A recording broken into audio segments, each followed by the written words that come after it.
What's up guys, Cloudie here, checking in from the Isaiah server, and looking at her didn't just make me completely forget what I was gonna talk about or how I was gonna make this video a guide to her instead of just being full on simping. No, that's totally not me. I mean, tell me you would actually want to press that skip button there instead of just staring into her beautiful eyes and getting lost in them while she tells you about the teachings of the mother, and when doing so you just completely forget that she's hero number 101 in *킹스레이드, the fourth primal demon to be revealed, and well, as such super evil too. And while we enjoy her beauty a bit longer, and man, those eyes really, so while we enjoy that beauty, I'll give you the TLD or version of her. She's a magic type priest, but her buffs are universal actually, and she can be used both in PvE and PvP.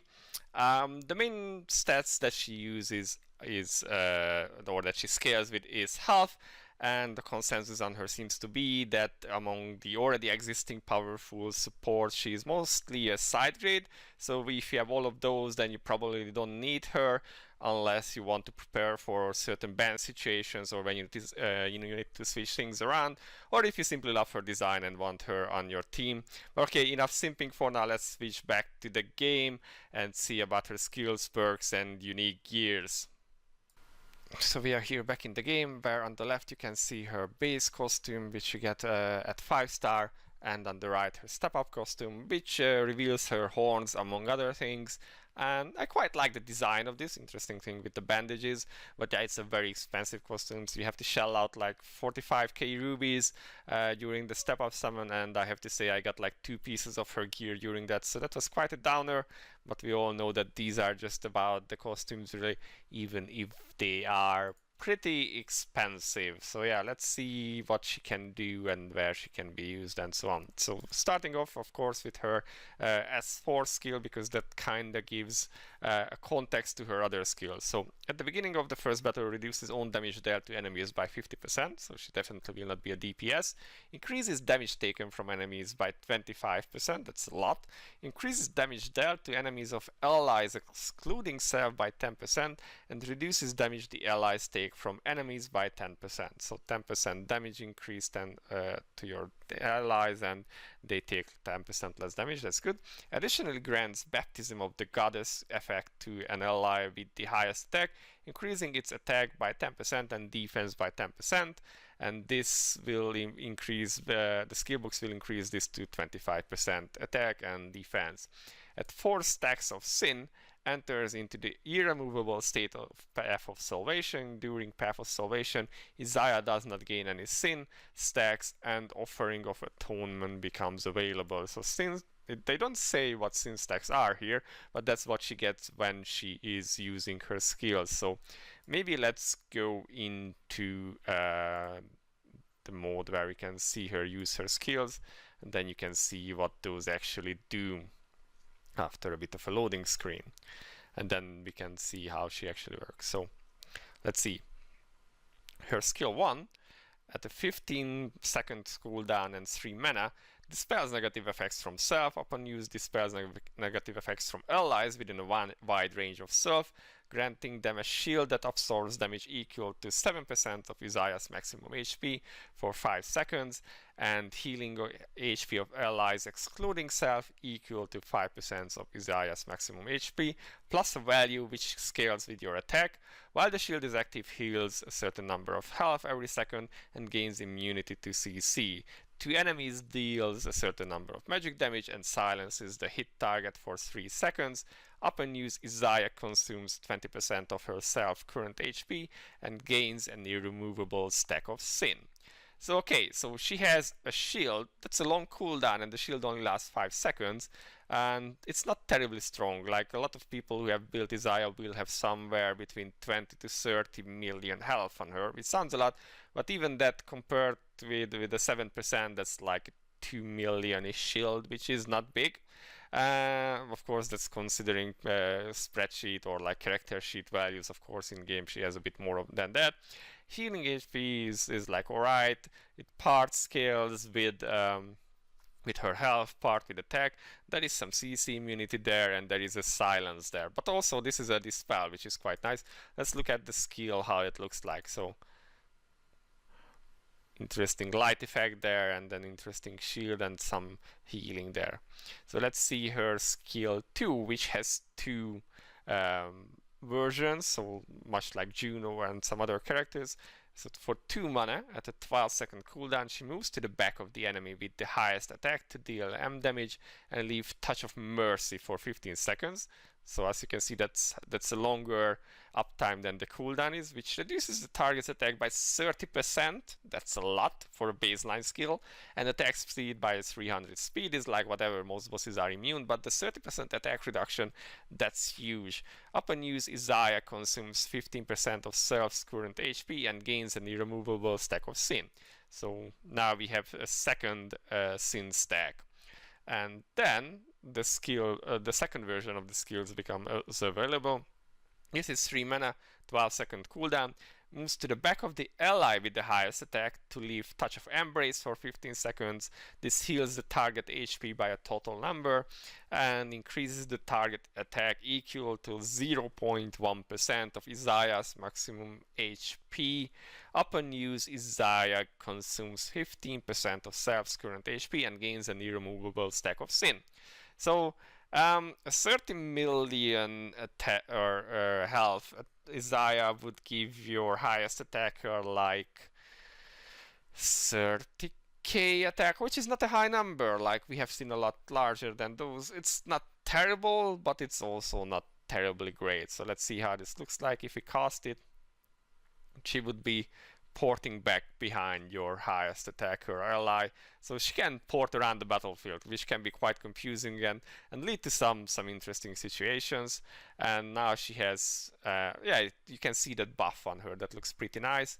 Let's use this one again, and this, when you have 4 stacks, will unlock her very interesting S3 skill, which is very much reminiscent of Lucius. So let's see what it does.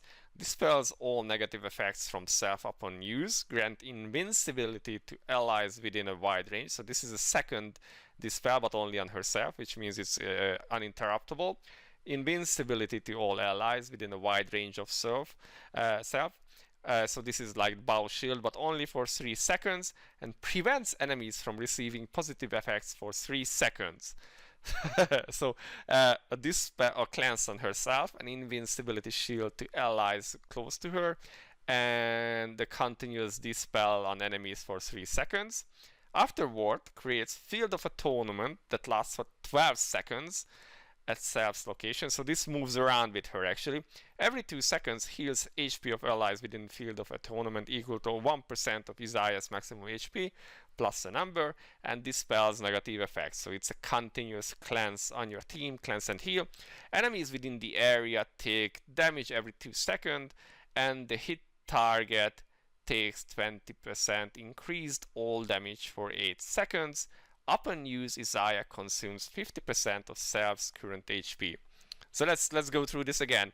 A self cleanse, invincibility for 3 seconds, and a continuous dispel on enemies for 3 seconds.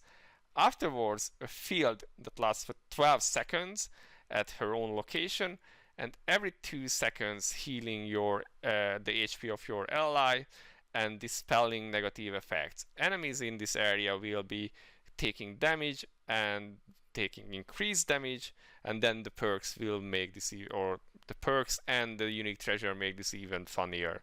Let's look at how this looks like. So the interesting part, yeah, she gets the shield, and well, you can't really see it in this location. I think I should just like port her around a bit. Maybe we can, well, probably we can't see it like that well now, because maybe here, okay. So we have 2 stacks now. This will move her back. Alright, maybe we can see it better here. So we just use this one now, and then we can use the skill again, and you get to see it in a better position instead of being behind, I think. So she gets these spikes out of her, and that's when the shield comes up, and she falls down, and there is this aura with the spikes and stuff coming out of the ground. It's pretty interesting. So yeah, cleanse, shield, healing, invincibility, dispel. That's a fairly loaded kit, especially for PvP, I guess. Let's see how this actually looks like with her perks. So let's move back to the character itself.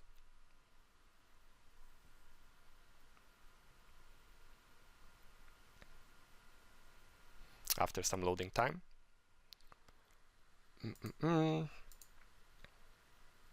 Okay, so if we look at her Transcendence perk, so I think this is the most standard build that people will be using for her at 95 TP. Let's see what her skills do. Light of Salvation, so this is the shield and heal, increases the heal rate by 40%, so if you want to be healing with her, then this will help out a bit. I don't think this will be used too much, maybe in some situations. Increases all damage the hit target takes by 20% for 12 seconds. This is a 15-second cooldown, so it will not be up all the time, but it's like not too bad. It's kind of useful. Alright, so this is for a generic buffer skill, which is quite nice. Let's see, the Red Touch of Goddess Embrace reduces mana cost by 1, so this is her second jump actually, the one that brings her back, that reduces the mana cost. That way the two skills together are 4 mana. And the other is the Touch of Goddess Mercy, so the jump that goes to the enemy, it dispels the target's positive effects. So this one will be targeting the highest attacker and do a dispel on them. So that's quite good to have, probably a PvP skill. Let's see. Offering of Atonement Light. For every 2 seconds, Field of Atonement additionally increases damage dealt to bosses of allies within range by 10% for 8 seconds. So while this field is up for 12 seconds, every 2 seconds you get a renewed buff. You get a renewed buff that will increase all your allies' damage dealt to bosses by 10%. And remember, boss damage buffers are actually pretty rare, so this is quite powerful and has a very good uptime, so this is a pretty powerful skill. The other one is increases heal rate and damage of Field of Atonement by 30% and 30%. I don't know, maybe, I don't know where you would use this. Maybe PvP, but maybe not. I don't know. You would probably, well, not. I don't know. Probably you wouldn't use this really anywhere instead of PvP. And then there is this one. So the Baptism of the Goddess effect, which is granted to your ally with the highest attacker, will also give them 50% crit damage. That's like 50% free crit damage, always good to have. And then we can look at the Dark effect, which is at the beginning of the first battle gains 1 stack of Sin. That means she only needs to cast 3 skills to be able to cast her S3.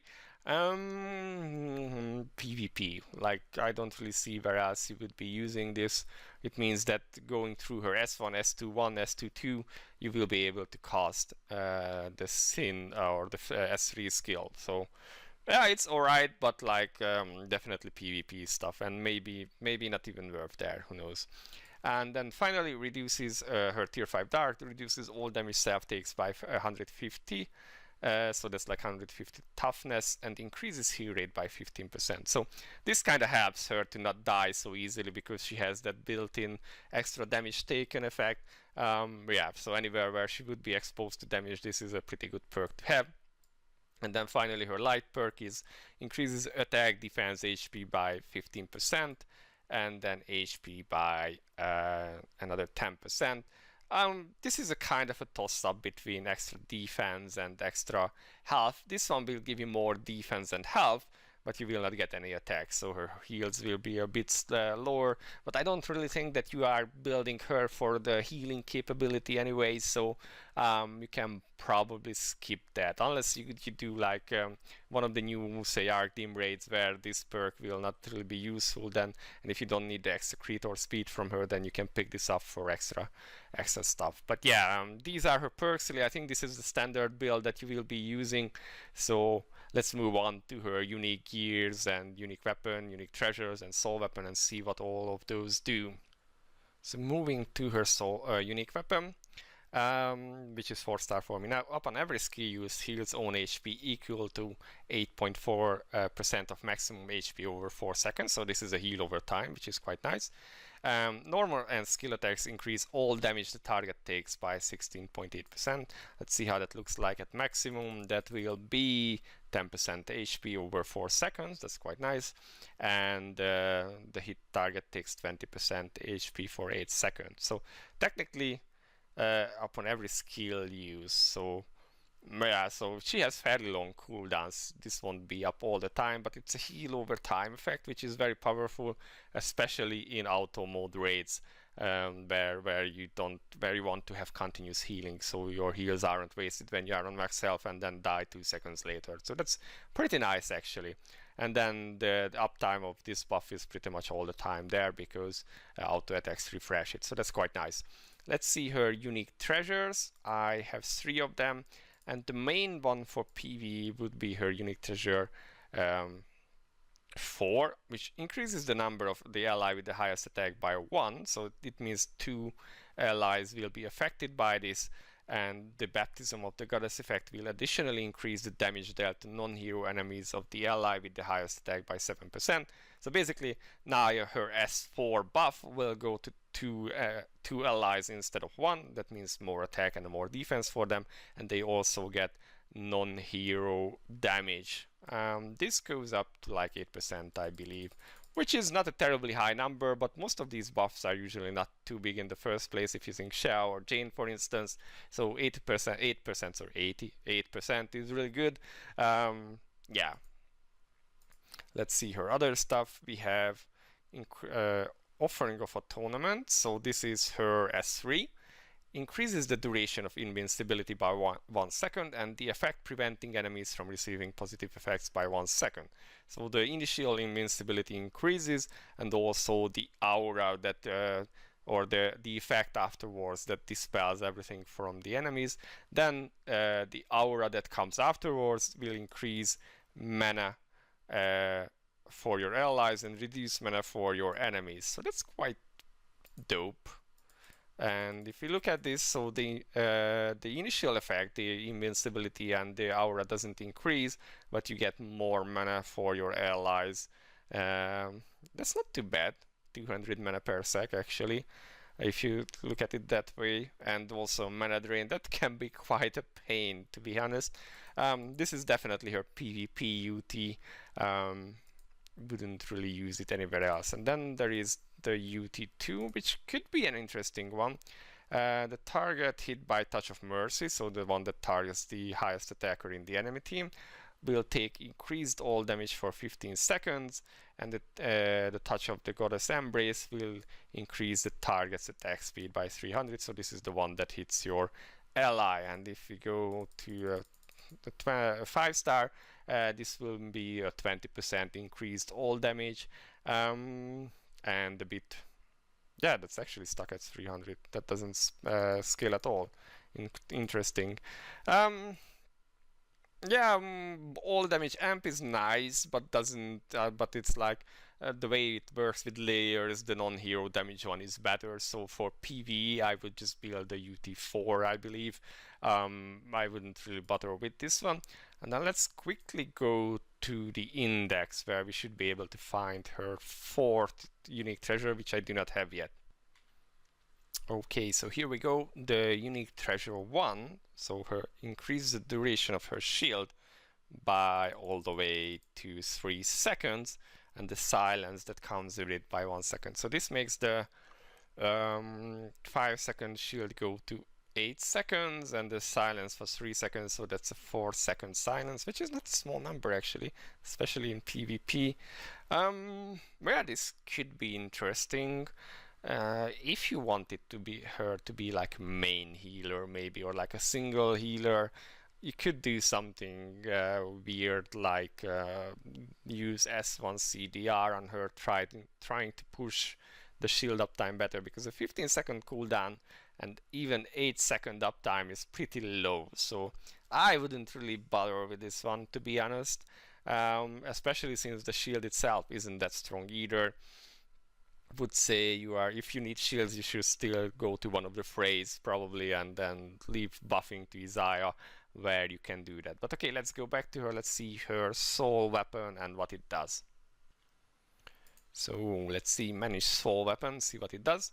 Summons the soul of Bladebound Fate Isaias, increasing all allies damage dealt to enemies by 10%, reducing damage all allies take from enemies by 10%, and healing HP of the target equal to 2% of Isaiah's maximum HP every second for 8 seconds. So increased damage, reduces damage taken, and continuous healing for 8 seconds. And 2% of her health is not too bad actually. It's a pretty dope continuous health.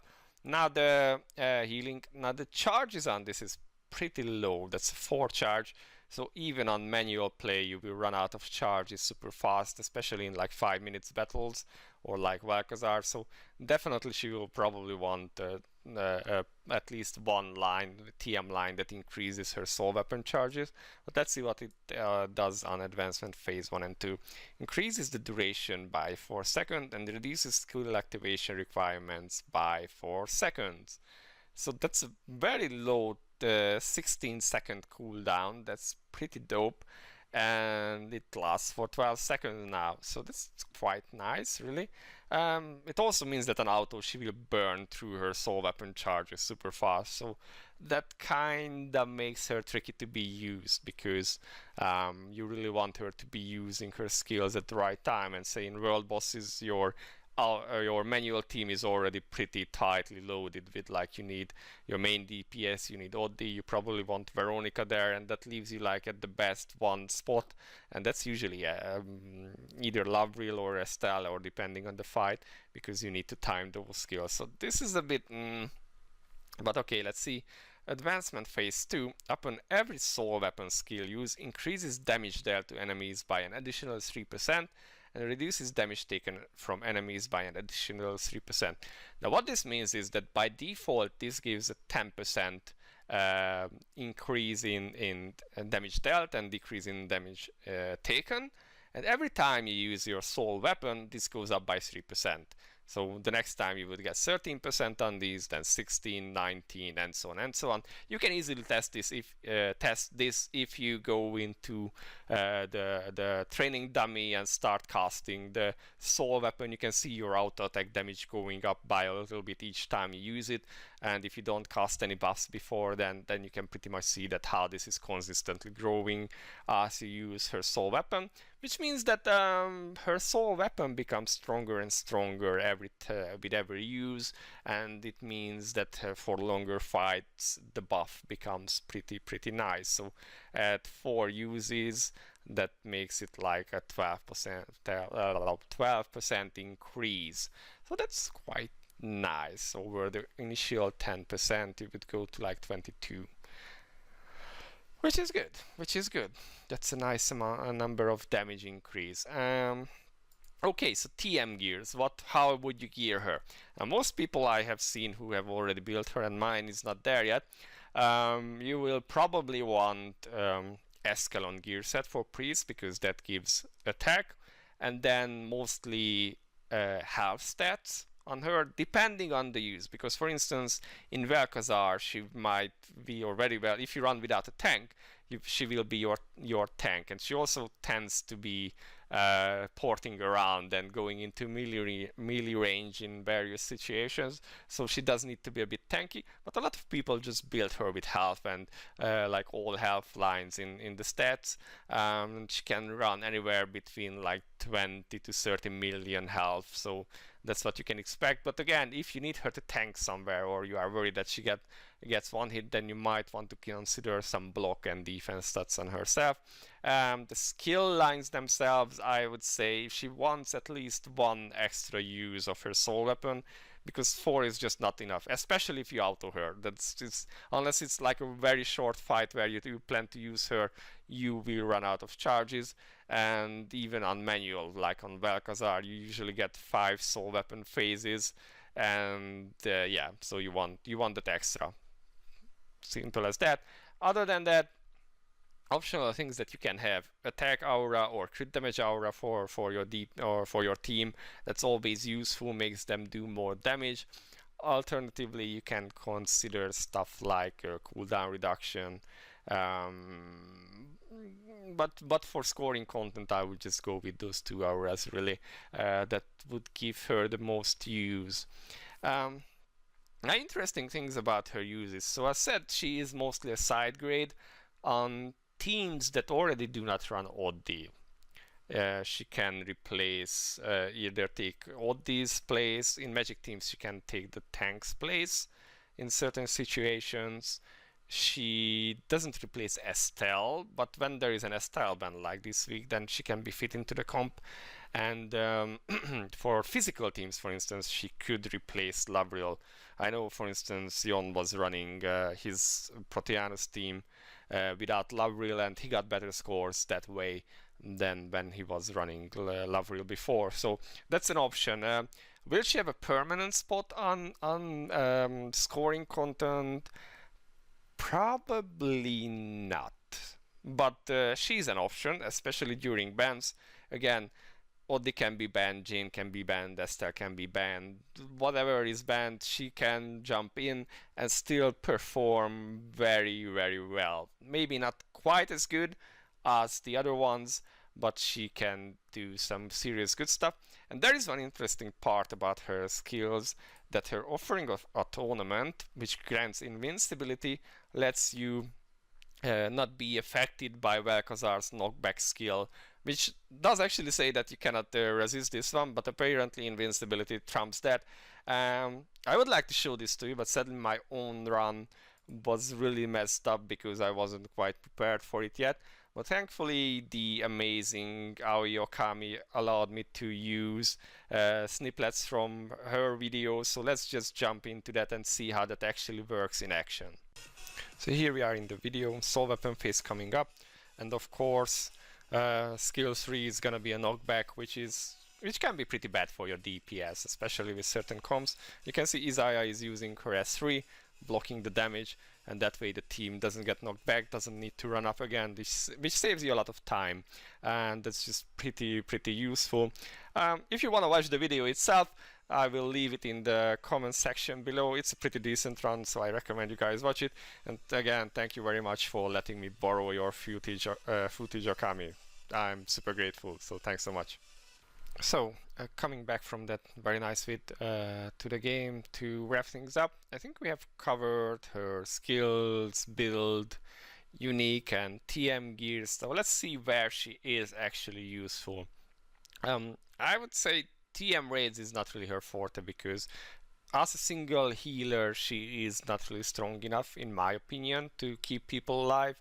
So that's not really her forte, in my opinion. Trial of Flow would be an interesting thing, where you could probably block the entirety of the droplet damage and use her shield, maybe even to not die from the wave one. That would need some super timing, so when you might need to run with some CDR on her, but it could be done, I think. I haven't tested it, so but she could take a spot in Trial of Flow. I believe she has a decent amount of buffs, and blocking out the damage of droplet would mean that you could actually just you could replace Mediana there, for instance, and then use, for instance, your Fallen Frey to dodge the waves if she is built. So that's one option. One thing I really wanted to know was whether her S3 works on Big Shockmei, when you get the radiance with the lightning striking you and stunning, because that's one thing where you really need specific heroes or very specific gears, and that's been one of the things I've been struggling to do with my alts, because they just don't have that kind of heroes, and they don't have 4 full CC resist sets built. So that's kind of stuff. So I wanted to see if this works there. And the answer is, as my German friends would say, jein. So yes and no. The continuous dispel does work, but how you time it is very important, because the ticks can be too slow or out of sync with the lightnings, and it's kind of weird, because I had like some characters who would not take any stacks. Probably they might have resisted them, actually thinking about it. But yeah, so she can cleanse them, so they will not be taking continuous damage all the time, but every now and then they will get stunned, and it really depends on your timing. If you are super good with those kind of things, then she can be used. She can actually cleanse the lightnings, in my opinion.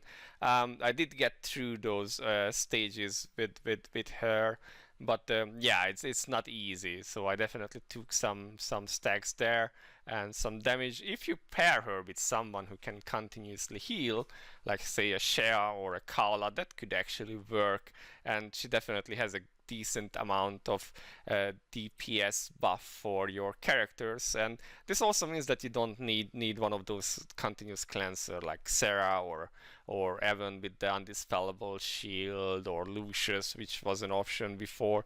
And since she is free to obtain right now, that can be like a cure for those kind of issues. I will play around with this. I think it might work. It also provides like damage reductions, so that should be interesting. Yeah, I'm definitely gonna be trying this one out. The 50% health drop at the start was pretty bad, but she wasn't really built with a lot of HP there, as you can see right now. There's just like 15 mil there, so not too much really. But yeah, she wasn't the one dying. I built her for block there, and she, well, a block there, like a bit of P block. She was alright with that. But yeah, some of my characters were taking stacks, so hit and miss so far, I would say. But I think it's doable, and that frees up a slot. It might mean that I can drop my Lavriel maybe instead, or don't have to rely on Sarah's S3 so much, so I can use it for actually bursting instead of keeping it for Radiance. So that's a good option, I think. I think she is definitely valuable there, but you have to consider that you will have to manual her for this to work. Now, scoring content. World bosses, depends. If you have, again, a built team already, then she may not have a spot, because it's very hard to fit someone in, and I think she is pretty much manual dependent. You really need to time that, especially that S3, for it to be worth it. So I think on an auto team world boss, she will probably not perform too well, unless maybe in physical teams that are already dropping Lavriel right now. There she might have a spot. And Guild Conquest, yeah, that's again, during bans, like this week is gonna be a style ban, so I'm sure that Magic teams can bring her in. In some cases, she might replace. It depends really if you are running a team that needs Oddie or not, because she can take over one slot that way and either skip out on Jane or Oddie. Depends on the team really. And then for physical teams might be dropping Lavriel for her. She does give a decent amount of crit damage. There is boss damage, so yeah, we'll have to see about that. All in all, and also her buffs are actually coming up pretty fast, so maybe challenge raids can be a thing. Also 15 seconds. She would need to take the perk that lets her start with one sin, and then she can get off her 3 skills fairly fast, provided she has enough mana. Which reminds me, on top of health, she probably needs at least some enchants with MP sec, maybe from the new types, because she is quite mana hungry. But yeah, so maybe that would work, that you can get like instantaneously to that S3, and that gives you a nice buff, and yeah, that might work. So yeah, that's my idea of her right now. Not a super OP character, I would say, but definitely has a spot and can be used in various contents, even PvP. I have met like 2 of them on my main, and those 2 battles I lost. Now, whether I would have lost without her, with a different healer there, that's a good question. But she did surprise me when she just suddenly disappeared in front of from Seria, and then came back a moment later, and yeah, just healed back to full, which was, yeah, not so nice. But yeah, so this is my take on her. I really love her design. I really love her eyes, her hair, even those horns and the dress and all. she is not overpowered, but she can be very much used. Oh, I forgot the new Arcdim race, so let's mention that too. So on the magic side, yeah, she could be paired with another healer, provided the other healer can carry the healing part, because her own heals aren't terribly strong, and the shield is dispelled by the boss. But she does come with a very powerful 30% attack down debuff, which is incredible. She brings a decent amount of buffs. Some of those don't work on the boss itself, which is kind of weird. So if you can survive with the minimal healing that she provides, your other healer can carry the healing part, and she could be useful there too, in my opinion. But yeah, that's my thoughts on her. Let me know guys in the comment section what you think of her, and again, if you want to watch Okami's video, that will be in the description. And for now, this has been Cloudie. I'll see you in the next one. Bye bye.